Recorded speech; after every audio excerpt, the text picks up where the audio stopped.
district of Srikakulam also. जलील जी। अध्यक्ष महोदय जी, हमारे स्पोर्ट्स मिनिस्टर, स्टेट मिनिस्टर दोनों भी यंग है, यकीनन उम्मीदें हमारी ज़्यादा बढ़ जाती है। मैं आपको कुछ बातें बताना चाहता हूँ। मोरक्को बहुत छोटा सा देश है, लेकिन जब ब्राज़ील को हराया तो शायद ब्राज़ील ने कभी सपने में भी नहीं सोचा होगा कि मोरक्को से हम हार जाएंगे। मेसी की अर्जेंटीना को जब सऊदी अरब ने हराया तो अर्जेंटीना ने कभी सोचा भी नहीं होगा कि सऊदी अरेबिया हमें इस तरह से हरा सकता है करके। लेकिन ये दोनों टीम्स, चाहे वो मोरक्को हो या सऊदी अरेबिया, जब मैदान में उतरे होंगे, उन्होंने पिछले 5 सालों से लगातार मेहनत कर रहे हैं ये सोचकर कि हम उतरेंगे तो हम जीतेंगे करके। हमें 135 करोड़ की आबादी वाले देश के अंदर हम लोग क्या कर रहे थे उस वक्त? हम टेलीविज़न के सामने बैठे हुए थे और हम ताली बजा रहे थे। खिलाड़ी कोई और था मैदान के अंदर, लेकिन हम खुश हो रहे थे कि देखिए कितना अच्छा गेम हो रहा है करके। उसमें हमें अफसोस इस बात का होना चाहिए कि 135 करोड़ की आबादी वाले देश के अंदर हमने 11 फुटबॉल खिलाड़ियों को तैयार नहीं किया।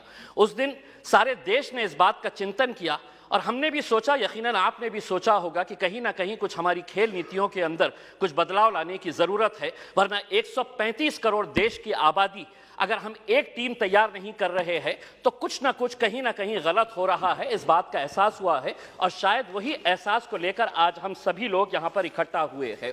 मंत्री जी, मैं आपसे पूछना चाहता हूँ, यूएस और चाइना ऐसा क्या कर रहा है कि उनके खिलाड़ी मैदान के अंदर उतरते हैं? कोई भी इंटरनेशनल इवेंट जब ऑर्गेनाइज होता है तो उनके खिलाड़ी गोल्ड ऐसे ही हंसते हंसते लेकर चले जाते हैं। हम एक गोल्ड अगर लेके आ जाते हैं तो पूरा देश सेलिब्रेट करता है, बल्कि प्राइम मिनिस्टर ले लीजिएगा, पूरे मिनिस्टर्स ले लीजिएगा, पूरे चीफ मिनिस्टर्स उसका जश्न मनाते हैं, जबकि हमारे पास पोटेंशियल इससे ज्यादा है। कहीं ना कहीं हम कुछ ऐसा नहीं कर पा रहे हैं वो कर रहे हैं करके। वो क्या कर रहे हैं? तो वो बचपन से ही अपने खिलाड़ियों को आइडेंटिफाई कर रहे हैं, कौन हमारा खिलाड़ी कौन से खेल के अंदर है, और उसके बाद पूरी जिम्मेदारी उनके स्पोर्ट्स एसोसिएशन, फेडरेशंस और वहां की सरकार उठा रही है। हमें मंत्री जी हमारे शॉर्ट टर्म गोल्स और हमारे लॉन्ग टर्म टारगेट्स क्या होने चाहिए, इसको आइडेंटिफाई करने की ज़रूरत है। मंत्री जी, मैं आपसे अनुरोध करना चाहूँगा, एक सर्वे करवाइएगा पूरे देश के अंदर कि कितने ऐसे स्कूल्स हैं कि जहाँ पर स्पोर्ट्स टीचर्स मौजूद है। पूरे देश के अंदर, चाहे वो प्राइवेट स्कूल्स हो या गवर्नमेंट स्कूल्स है, स्पोर्ट्स टीचर्स कितने स्कूल्स के अंदर है। एक सर्वे करवाइएगा कि कितने स्कूल्स के अंदर प्लेग्राउंड्स मौजूद है। एक सर्वे करवाइएगा कि अगर ग्राउंड मौजूद है तो स्कूल के अंदर क्या एक फुटबॉल है, एक क्रिकेट का किट है, एक रेसलिंग का मैट है, क्या वहां पर बास्केटबॉल के लिए कोई सुविधा है। एक सर्वे करवा लीजिएगा पूरे देश के प्राइवेट, और तब आपको पता चलेगा कि हम लोग अगर खेलों के अंदर पीछे है तो इसकी वजह क्या है। अध्यक्ष महोदय, मैं आपसे के जरिए मंत्री जी से यह अनुरोध करना चाहूंगा, 75 साल देश के आज़ादी के हो गए हैं, हम वैसे भी करोड़ों रुपया ऐसे वैसे कामों के ऊपर खर्च कर रहे हैं। मंत्री जी ये जिम्मा उठाइएगा कि 75 साल देश की आज़ादी के मौके के ऊपर हम हर स्कूल को एक स्पोर्ट्स किट प्रोवाइड करेंगे, जिसके अंदर एक फुटबॉल रहेगा, एक रेसलिंग का मैट रहेगा, एक बैडमिंटन के लिए, वॉलीबॉल के लिए जो नेट लगता है वो रहेगा। अध्यक्ष महोदय, एक मिनट, मैं सिर्फ सुझाव दे रहा हूं, और उसके ऊपर लिखिएगा कि अगर खेलेगा इंडिया तो जीतेगा इंडिया। उसके ऊपर आपकी तस्वीर लगाइए, आदरणीय पंत प्रधान जी की तस्वीर लगाइए, और एक 75 साल का तोहफा बोल के देश के तमाम स्कूल्स को आप ये दीजिएगा। हर राज्य के अंदर 4 कम से कम स्पोर्ट्स यूनिवर्सिटीज होनी चाहिए। मेरे शहर के अंदर थी, पूना वालों ने उठाकर उसे पूना लेकर चले गए। हम जमीन ढूंढते रह गए और उन्होंने कहा कि नहीं, हम पूना लेकर चले जाएंगे।